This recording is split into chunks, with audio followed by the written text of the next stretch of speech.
Hi masters.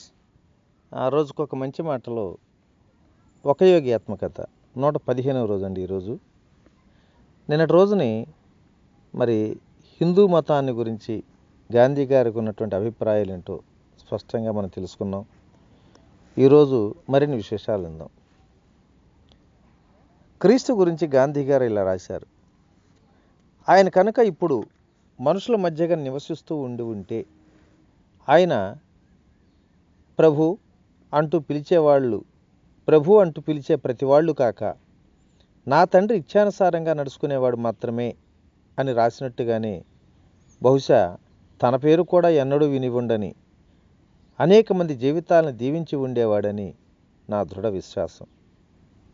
యేసుక్రీస్తు తన జీవితం ద్వారా నేర్పిన పాఠంలో మహత్తర ప్రయోజనాలన్నీ ఏకైక లక్ష్యాన్ని మానవజాతికి తెలియచేశాడు.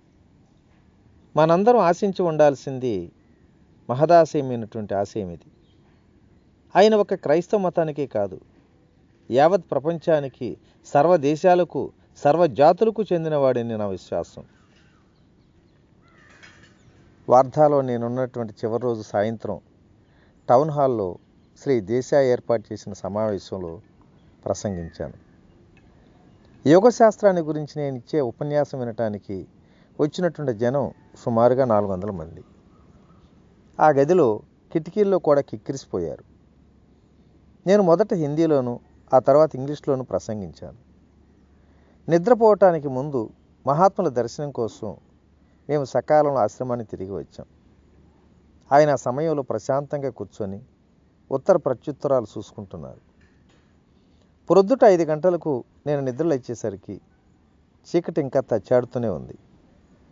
పల్లె బ్రతుకుల్లో అప్పుడే కదలిక మొదలయ్యింది. మొదట ఆశ్రమం గేటు దగ్గర ఒక ఎద్దుబండి, ఆ తర్వాత నెత్తి మీద పెద్ద బరువు మోస్తున్న ఒక రైతును కూడా చూశాను. ప్రొద్దుటి ఫలహారం అయిన తర్వాత మేము ముగ్గురం గాంధీ గారి దగ్గర సెలవు తీసుకుంటూ ప్రణామాలు అర్పించడానికి వెళ్ళాం. ఆ సాధువు ఉదయ ప్రార్థనకు 4 గంటలకే లేస్తారట. మహాత్మాజీ ఇంకా సెలవు అని ఆయన పాదాలు ముట్టుకోవటానికి నేను ముందుకు వంగాను. మీ సంరక్షణలోనే భారతదేశం క్షేమంగా ఉంది. మనోహరమైన మా వార్ధాయాత్ర ముగిసిన తరువాత కొన్నేళ్లు గడిచిపోయాయి. భూమి, మహాసముద్రాలు, ఆకాశం యుద్ధంలో మునిగినటువంటి ప్రపంచంతో మలినమైపోయాయి. ప్రపంచ మహానాయకుల్లో గాంధీ గారు ఒక్కరే ఆయుధ బలానికి బదులుగా ఆచరణానుకూలమైన అహింసను ప్రత్యామ్నాయంగా ప్రసాదించారు. కష్ట నష్టాలను తీర్చడానికి, అన్యాయాలను తొలగించడానికి గాంధీ మహాత్ములు అహింసా సాధనాన్ని చేపట్టారు.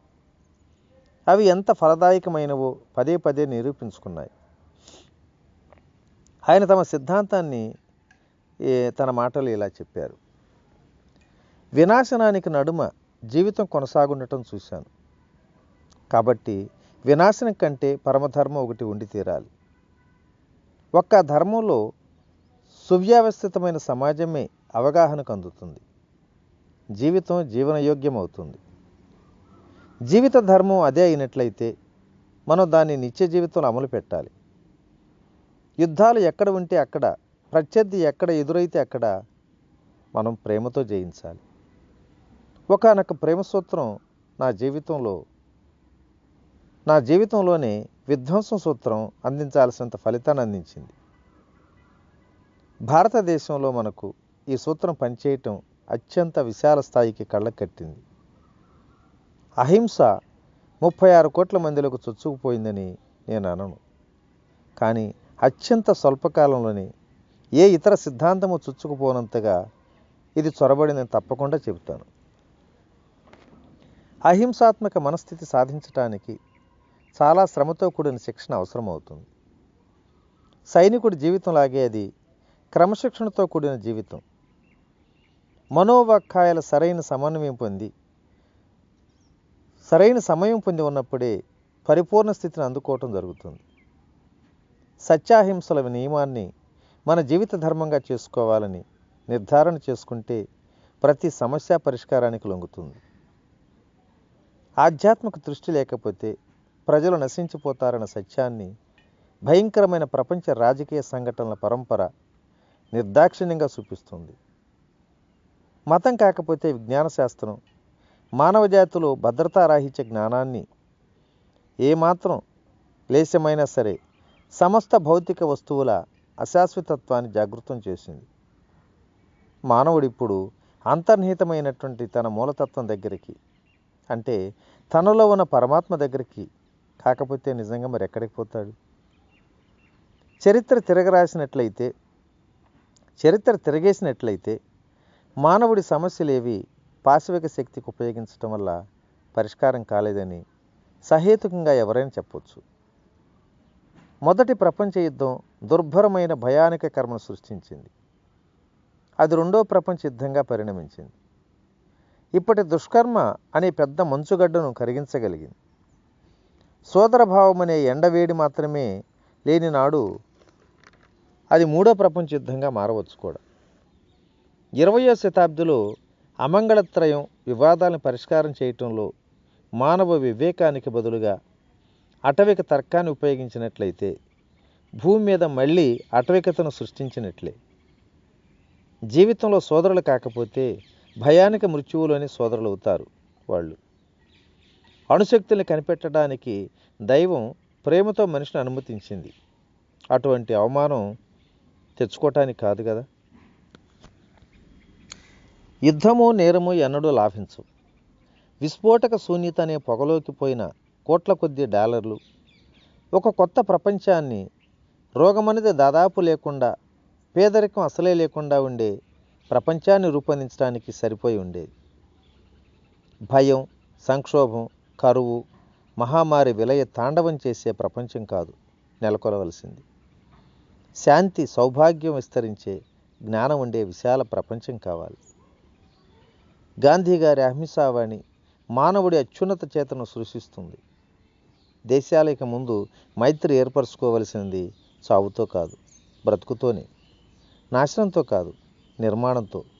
ద్వేషంతో కాదు, ప్రేమమయమైన సృజనశీలక అద్భుత చర్యలతో. ఎవరైనా హాని కలిగించినప్పుడు క్షమించాలి అంటుంది మహాభారతం. మానవుడు క్షమిస్తూ ఉండటం వల్లనే మానవజాతి మనుగడ సాగుతుందని చెప్పారు. క్షమించటం పవిత్రత. క్షమ వల్లనే విశ్వం సుసంఘటితమై ఉంది. క్షమ వల్లనే బలవంతులు బలం. క్షమ త్యాగం, క్షమ మనశ్శాంతి, క్షమ సాధు స్వభావం. ఆత్మ సంయమం గలగల వాళ్ళు అవి శాశ్వత సద్గుణానికి చిహ్నాలు మాత్రం. క్షమా ప్రేమల ధర్మంలోంచి సహజంగా పుట్టిందే అహింస. ధర్మయుద్ధంలో ప్రాణనిష్టమే అవసరమైతే జీసస్ మాదిరిగా తన రక్తం ధారపోయటానికి సిద్ధంగా ఉండాలి, కానీ ఇతరుల రక్తం పారించడానికే కాదు అని కంఠోక్తిగా చెప్పారు గాంధీ గారు. తత్ఫలితంగా ప్రపంచంలో రక్తం చెందటం క్రమంగా తగ్గుతుంది అన్నారు. ప్రేమతో ద్వేషానికి, అహింసతో హింసకు తట్టుకొని ఆయుధాలు ధరించడం కంటే నిర్దాక్షిణ్యంగా జరిగే ఊచకోతకు సిద్ధపడిన భారతీయ సత్యాగ్రహుల గురించి ఎప్పుడో ఒకనాడు మహా ఇతిహాసాల గ్రంథాలు వెలువడకపోవు. కొన్ని చారిత్రాత్మక సందర్భాల్లో ఏమి జరిగిందంటే, ప్రత్యర్థులు అవమానం పొంది తమ ప్రాణాల కన్నా ఇతర ప్రాణాలకు ఎక్కువ విలువనిచ్చే మనుషులు కంటబడటంతో గాఢంగా చలించిపోయి తమ తుపాకులు కూడా కింద పారేసి పారిపోయారు. నా దేశానికి స్వాతంత్రం సంపాదించడానికి రక్తపాతం కావించే మార్గాలను అనుసరించడం కంటే అవసరమైతే కొన్ని యుగాలైనా కాసుకొని ఉంటాను. బైబిలు ఇలా హెచ్చరిస్తుంది, కత్తి పట్టిన వాళ్ళందరూ కత్తికే అరవుతారు అని. మరి మహాత్ములు మరి ఇలా కూడా రాశారు. ఏమన్నారంటే, నేను జాతీయవాదిని చెప్పుకుంటాను, కానీ నా జాతీయవాదం విశ్వమంత విశాలమైంది. భూమి మీద ఉన్న దేశాలన్నింటినీ తన ఒడిలోకి తీసుకుంటుంది. అది నా జాతీయవాదంతో సర్వ ప్రపంచ సంక్షేమము ఇమిడి ఉంది. నా భారతదేశం ఇతర దేశాల బూడిద గుట్టల్లోంచి పైకి లేవాలని కోరను. భారతదేశం ఏ ఒక్క మనిషిని దోసుకోవాలని కోరదు. భారతదేశం తన బలంతో ఇతర దేశాలను కూడా శక్తివంతం చేయగలటానికి అది బలిష్టంగా ఉండాలని కోరుతాను. ఈనాడు యూరోప్లో ఒక్క దేశమైనా అలా లేదు కదా. అవి ఇతర దేశాలకు బలం చేకూర్చు.